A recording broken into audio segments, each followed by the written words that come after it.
और परमात्मा की प्राप्ति के लिए सबसे उत्तम मार्ग कौन सा है? आत्म तत्व के दर्शन के लिए, आत्म तत्व के लिए मार्ग, आत्म तत्व तो पहले सही है। परमात्मा की प्राप्ति के लिए आत्म तत्व के ज्ञान और परमात्मा की प्राप्ति हेतु सबसे उत्तम मार्ग कौन सा है? परमात्मा, महात्मा, सब में आत्मा तो है ही। विभु आत्मा का नाम ही परमात्मा है। साक्षात अपरोक्ष परमात्मा का नाम आत्मा ही है। बैठिए।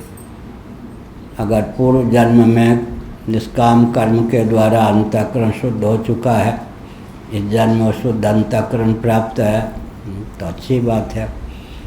कर्माणि चित्त शुद्ध्यर्थम ऐकाग्र्यार्थम उपासना ऋते ज्ञानान्न मुक्ति ज्ञानादेव तो कैवल्यम।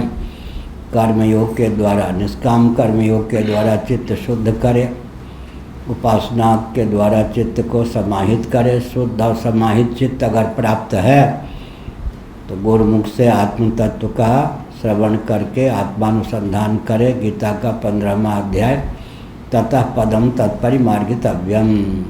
निर्माण मोहाजित संग दोषा, फिर ततः पदम तत्परिमार्गितव्यम। परिमार्गण माने ब्रह्मानुसंधान का कार्य तब प्रारंभ करे जब चित्त शुद्ध और समाहित हो जाए। पहले चित्त को शुद्ध और समाहित करने के लिए प्रयास करें। जब चित्त शुद्ध और समाहित हो जाए तब ब्रह्म परिमार्गण, ब्रह्मानुसंधान के लिए निर्मल निश्चल चित्त दर्पण सम्मुख हो तो मुखचंद्र प्रतिफलित हो जाता है।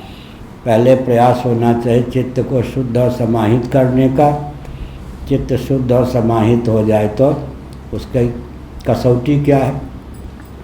गीता का 6वां अध्याय 3-4 श्लोक, यदा हिनेन्द्रियार्थेषु न कर्मसु अनुसज्जते सर्वसंकल्प सन्यासी योगारूढ़ तदोच्यते।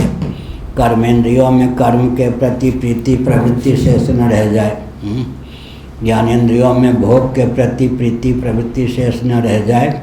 प्रत्याहार युक्त विचार के द्वारा मन समाहित होने योग्य हो जाए, तब समझना चाहिए कि आत्म तत्व के परिमार्गण का प्रशस्त अधिकार प्राप्त हुआ। अब हमारी अपनी शैली है। अब कोई नकल करना चाहे तो एक शब्द लिखेगा तो हम 1, 2, 3 वाक्य बोल देंगे, कठिनाई होती। हमारी शैली यही। और उधर हाँ, अरे वाह, उठ गए।